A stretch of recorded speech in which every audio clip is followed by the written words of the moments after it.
네, 여러분 안녕하십니까? 참 세상이 잡히질 않네요. 어려운 시국에 유일하게 국가의 어른으로서 쓴소리를 하고 계시는 박찬종 변호사님 모셨습니다. 어서 오십시오. 네, 안녕하십니까? 이거 심상치 않은데요, 분위기가. 이재명이 나오는 게 친일몰이를 하고 이렇게 지금 민노총 등등에서 광화문을 덮을 기세가 이게 현실화되는 것 같은데요. 큰일 난 것 같은데요.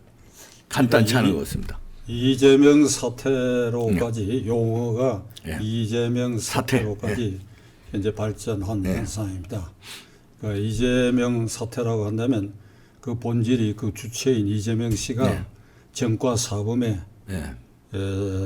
대선 후보 경쟁 과정에서 그 노출됐던 형수와의 대화 녹음 내용 아주 쌍욕에 이 방송에 도저히 인용할 수 없는 그 인성, 그 사람의 인격이 도대체 땅바닥에 떨어져 있는 사람이다라고 하는 것을 나타낸 그런 욕설 파동을 비롯해갖고 지금은 그의 온 몸에 10여 가지의 부패 사건의 중대 피의자, 그 중에 하나는 다음 주에 1차 공판이 열리는 이게 공직선거법상의 허위사실 유포에 관한 공판이 기다리고 있고 줄줄이 지금 기다리고 있는데, 그러니까 이재명 씨가 그러니까 이거를 방어하기 위해서 1차로 무리하게 국회의원 바지 달고 다시 8월 말에 당대표 걸치고 그리고 169명 국회의원들을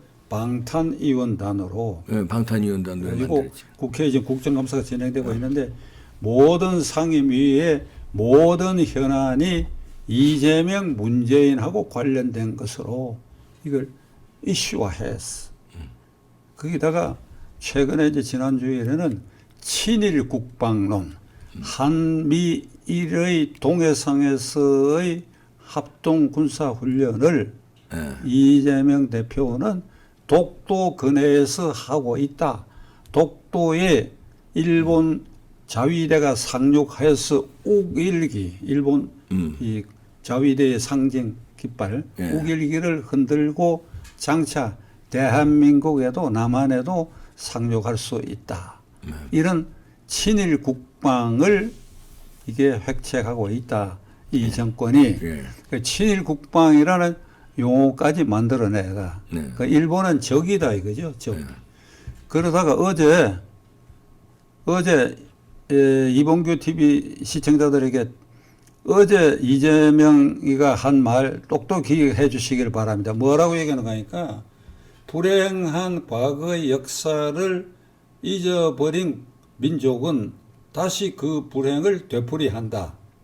일제강점기의 일제의 만행을 잊어버리고 지금에 와서 일본과 손을 잡고 독토를 위협하는 훈련장까지 내주는 이 민족은 일제강점기를 잊어버리고 여기에 영합함으로써 이게 다시 일본 강점기의 그런 불행한 역사를 되풀이할 수 있다. 말이 근사하지요. 과거의 불행한 역사를 망각한 민족은 그 역사를 되풀이할 수 있다. 토인비가 한 말입니다. 저도 어디 가서 강연할 때 가끔 그 말을 인용하는데, 그러니까 이게 아주 좋은 말을 끄집어내 가지고 그러니까 일본을 이런 식으로 우리에게 상기했는데, 그러니까 이재명의 논리대로 하면 일본은 과거에도 우리의 적이었고 지금도 현재도 적이며 미래도 적이다. 불구대천의 적이다. 과거, 현재, 미래. 거기에 어떻게 한미일 그 연합훈련으로 손잡고 할 수가 있느냐 이런 얘기인데 요 대목은 잠깐 끊어가지고 이재명이라는 자가 국가 지도자가 되기에 필요한 우리 역사, 동양 역사, 나아가 세계 역사의 기초도 익히지 못하고 있다.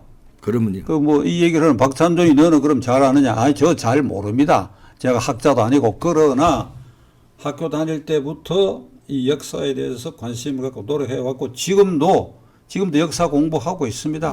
많은 학자들의 얘기를 다양하게 책도 보고 유튜브에 아주 좋은 방송들이 많아요. 그걸 열심히 듣고 그런데 제가 이재명 씨에게 되묻고자 합니다. 일본이 과거, 현재, 미래의 불구대천의 원수라고 한다면 청나라와 중국은 원수가 아닌가? 그렇죠. 청나라와 중국은 원수가 아닌가? 그렇죠. 그래서 입도 뻥끗 안 했는데 자 가까이는 1882년 이모군란 이후부터 1894년 청일전쟁이 발발한 그 12년간 그 이전부터 이게 조선은 청나라 속국이었지요. 그렇죠. 조공바치고 그게 황제의 뭐 생일 뭐 이럴 때 늘 이게 사절들을 보내고 완전히 속국이었는데 그 지금 1882년에서부터 청일전쟁이 발발한 그 기간에는 윈스카이 원세계를 총독으로 임명해가지고 경복궁 근정정에 아예 사무실을 차려놓고 고종임금에게 올라오는 모든 서류를 점검을 했어. 그랬죠. 이게 아마 여러분 처음 들으실 거예요. 저는 오래전에 그 확실한 기록을 보고 뭐 깜짝 놀란 건 아닙니다. 그랬습니다. 원세계란 놈이. 그때 나이가 여기 왔을 때가 25인가 6살밖에 안 됐으니까. 그래서 30대 중반까지 여기서 완전히 총독. 그리고 누구도 궁궐 안에 경복궁 같은 궁궐 안에 가마를 타고 들어갈 수 있는 건 아주 제한되어 있죠. 세자라든지 왕족 외에는.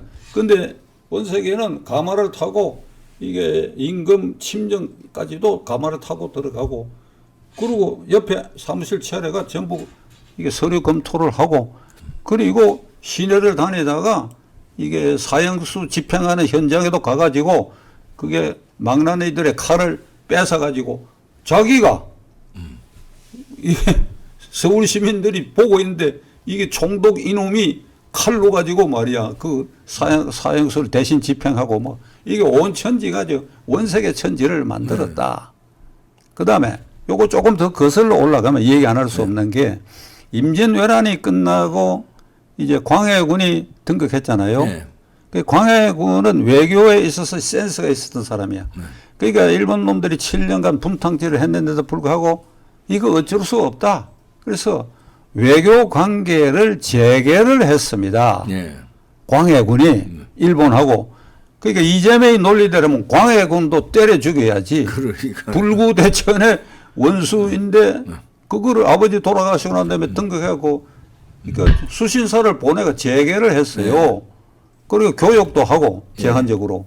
그런데 인조가 등극하고 나서는 어찌 되냐. 병자호란.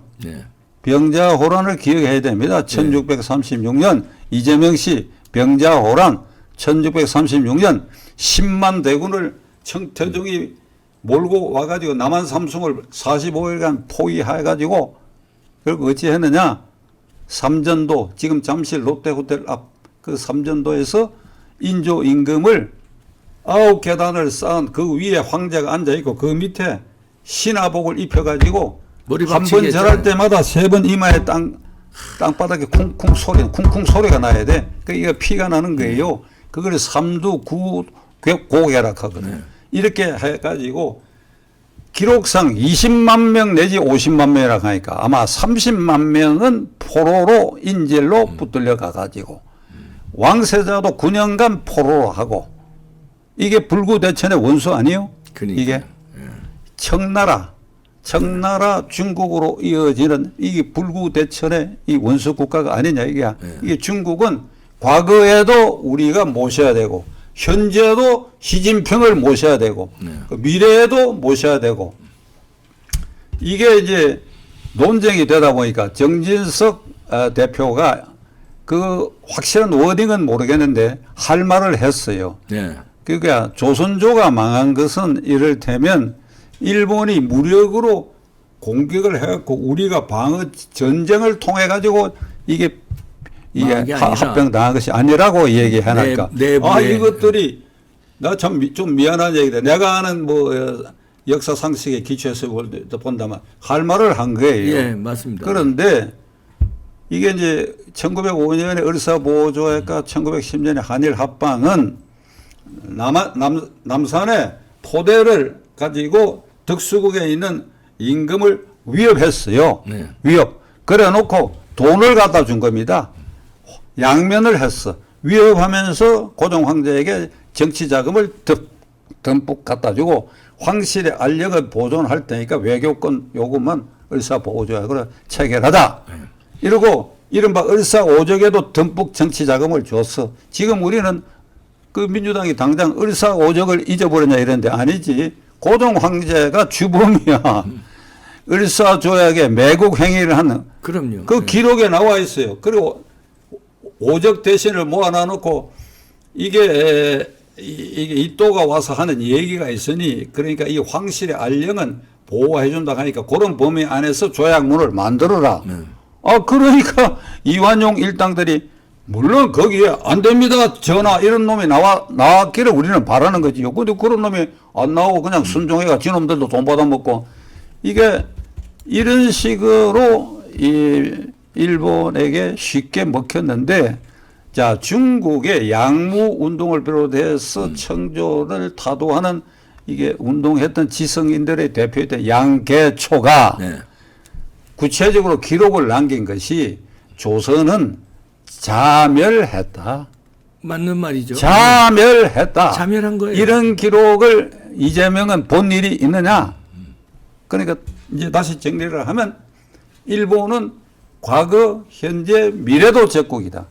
중국은 그럼 어떠냐? 말 안 하고 있는데 과거에도 존숭 대상이고 그렇게 우리가 당하고도 그렇게 엄청나게 당하고도 당한 밀도로 따지면 병장호란때 당한 게 더 심각하지. 그렇죠. 수십만 명이 포로로 갔으니까 왕세자까지 포로로 가고 이게 나라야. 당한 연도도 훨씬 더 길죠.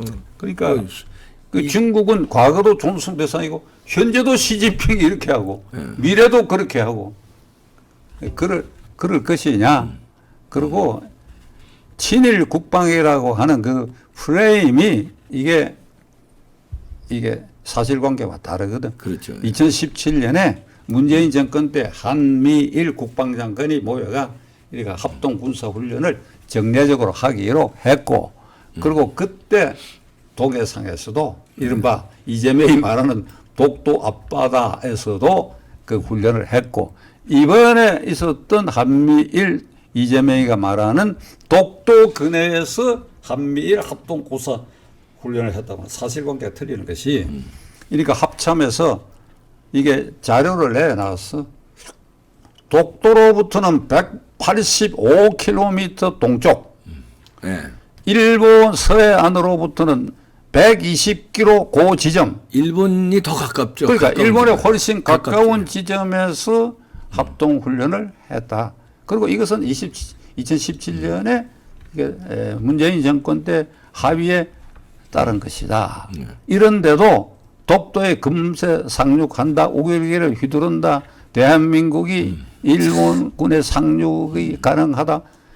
여기에 이런 식으로 억지로 갖다 붙이는데 또 하나는 이게 조국에 이은 이게 친일 반일 프레임을 만드는 2막입니다. 조국이가 1막이거든. 그렇죠. 2018년 10월에 대법원에서 미쓰비시 중공업의 근로자들이 손해배상 청구한 것에 대해서 한국 대법원이 받아들이는 판결을 했을 때 조국이가 민정수석비서관으로 있을 때에 이 판결을 비난하고 부인하는 사람들은 매국노고 친일파다. 그 순간에 박찬종이 친일파 된 겁니다. 이봉규 대표도 친일파 됐지. 다 우리 친일파가 돼버린 거야. 이게. 이런 망발이 있을 수가 없어. 1965년 한일협정의 청구권은 완전히 소멸됐어요. 완전히 더 이상 청구하지 않도록 소멸됐어. 노무현 대통령이 이 사실을 너무나 알고 그리고 그때 이 보상받지 못한 사람들이 이제 정부에 탄원을 하니까 특별법을 만들어 두 차례 그래가지고 이 보상을 했죠. 우리 돈으로. 그러면 이번에 미쓰비시 그 사건도 그 사람들을 위해서 누락됐으면 그것이 안타까우면 특별법 만들어가지고 우리 국내 예산으로 보상을 해줘야 할 일이지. 이걸 느닷없이 그리고 이게 조국의 친일 프레임, 이어 이재명의 친일 프레임이면 이 사람들이 뭐를 깜빡하고 있는가 하니까 1998년 11월에 김대중 대통령이 일본에 가서 오부치 수상하고 공동 성명을 발표했어요. 네. 과거사, 정경 분리다. 미래지향적으로 한일 관계를 개선하자. 이래갖고 한일업 협정도 체결하고 이렇게 잘 나가고 일본 뭐 영화도 들어오고 이렇게 돼버렸잖아요. 미래지향이다 이거지. 그러니까 과거 현재 문제가 아니고 미래로 같이 나가야 한다. 미래로 자유민주 질서를 옹호하는 공동 가치가 있으니까 미래로 나가야 된다. 그리고 노무현 대통령은 그런 식으로 이 청구권 문제도 그렇게 해결했다. 그런데 이 민주당 이재명 일파들은 말끝마다 김대중 노무현 정신을 이어받는다 한데 나 뭘 이어받는지 알 수가 없어. 도대체. 그러게. 이번에도 노무현 그 봉화마을에 두 번씩이나 가가지고 노무현 정신을 이어받. 노무현의 무슨 정신? 참 내가 이게 좀 독한 말이 될지 모르겠는데 노무현은 스스로 부끄러운 일이 생겼으니까 스스로 자기 정리를 한 사람이야. 네. 그게 이재명하고 천양지 차가 있지. 스스로 부끄러운 일이 사법적 이게 공격이 다가왔잖아요. 거기가. 그러니까 스스로 정리를 하니까 그 관련자들 수사를 다 이렇게 마무리하고 떠나버렸다. 그러니까 남아있는 사람들에게 좋은 일을 하고 자기 정리를 했다 이거야. 그런 걸 본받아야 되는 거 아니냐 이 말이야.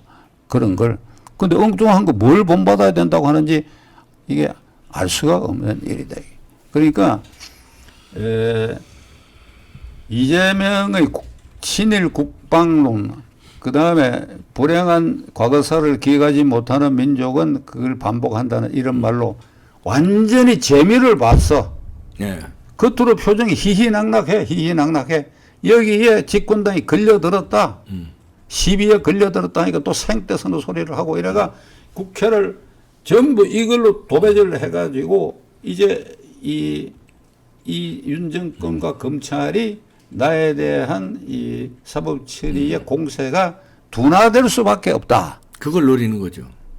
그리고 지금 오늘이 목요일인데 토요일 날 이른바 좌파들의 대규모 집회가 광화문에서 예정돼 있다고 해요. 예정돼 있습니다. 요걸 이제 요 단계에서 총 집결해가지고 친일 반일 프레임 만들고 윤석열 흔들기. 윤석열 탄핵으로 가자. 지난 주일에 이미 김용민이라고 하는 그 강경파 그 친구가 뭐라고 얘기를 하니까 이거 퇴진시켜야 된다. 네. 그 탄핵 얘기까지 나왔습니다. 산발적으로 나오게 현역 됐다. 의원 입에서 나왔습니다. 백낙청이라고 하는 이 서울대 명예학 교수 이 멀쩡하게 생긴 사람 개인적으로 내 고등학교 선배이기도 한데 어느 방송에 나와가 탄핵보다도 퇴진 운동을 해야 할 때다. 이래가 이제 바람을 외곽에서 잡고 이재명이가 지금 신바람이 났어. 네. 다음 주 공판에 아마 출석하지 않을 거예요. 내가 보기에. 절대 출석하지 않을. 이렇게 해서 윤석열 대통령과 이 검찰을 이게 흔든다. 그러면 이를 바라다 보는 국민은 이건 어떻게 해야 하느냐. 국민은. 나는 시청자 여러분들에게 한번 자문자답해 보시기를 바랍니다. 그 정치가 도대체 뭡니까? 정치라는 말에는 바를 정자가 들어가 있어요. 네. 바를 정자. 바르게 한다는 게 기본이에요. 네. 그리고 대한민국의 정치 지도자 국회의원과 야당 대표, 여야당 대표 그리고 대통령 국무위원급의 고위 지도자들은 임무가 뭡니까?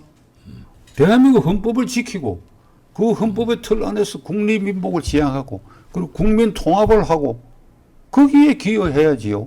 국민을 분열시키고 대한민국 헌법 체제를 부정하고 자유민주 질서를 깨고 내부터 살아야 되겠다. 그게 이재명 사태거든. 내가 살아야 되겠다. 내가 살기 위해서는 김정은의 현실적이고 엄중한 핵 도발에 대해서 이 법까지 만들었잖아요. 네.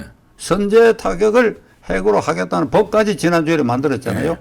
그 북한의 법이 무슨 소용이 있겠어요. 근데 그까지 만들어가 지금 대한민국을 위협하고 일본과 미국에 대해서도 위협적으로 나오고 있는 이 엄중한 현실에 우리가 비대칭 무기로 이 북한에 대응할 수 있는 핵무기도 갖고 있지 않은 이런 처지에 미국이 핵 우선 아래 있는데 그래서 이게 굉장히 위험한 이런 지경에 있는데 나라야 어떻게 되든지 이게 한미일 훈련의 일본의 중요성이라고 하는 것은 일본의 미국의 전술 전략 자산이 거기에 다 비축되어 있어요. 그 항구에 칠함대 사령부도 있고 그다음에 지상군도 있고 핵탄두도 거기 다 저장되어 있어요. 그 일본에 있는 주일 미군은 일본을 지키기보다도 한반도를 지키기 위한 병참기지에 미군이 주둔하고 있는 이런 중요한 일본에 대해서 적국 취급하고 그러니까 한미 훈련으로만 가도 되지 않는데 이따위 소리는 하고 있는데 이게 불가능한 일이에요.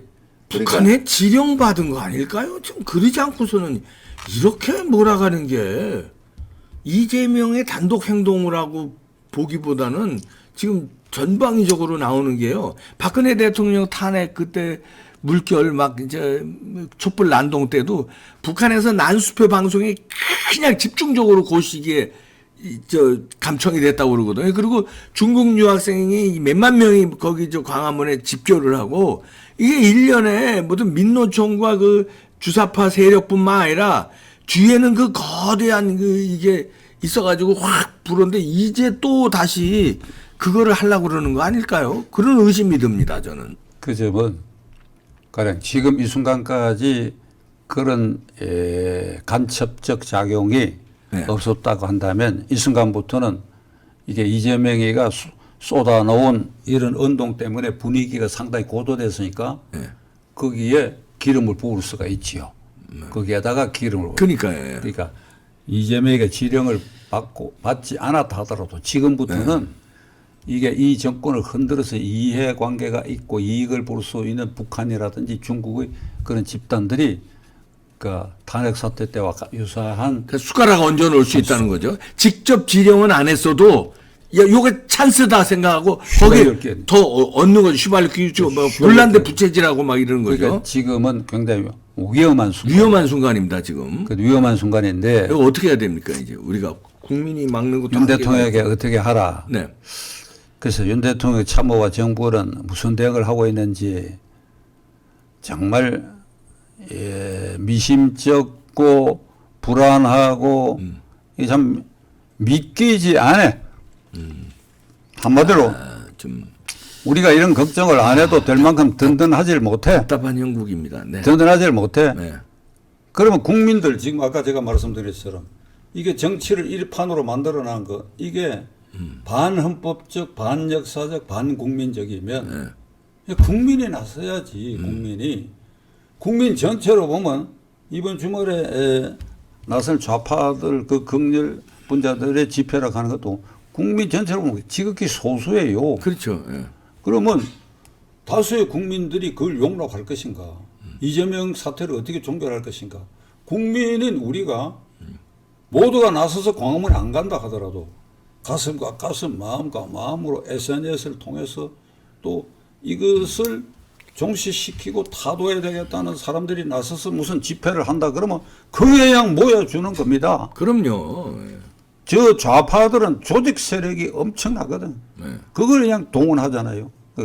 그런데 우파는 그런 조직화된 세력이 없어요. 아주 느슨하고 말이죠. 그러니까 이제 일이 이렇게 되면 누군가가 지도자가 나올 거예요. 그러면 거기에 우리가 몰려가고 소리를 질러주고 이래야 되는데 가장 중요한 것은 헌법상 제1기관인 국민들 우리가 그런 도리를 당하는 것인데 우리의 수고와 걱정을 덜하게 하기 위해서는 윤석열 정부가 좀 잘해봐라.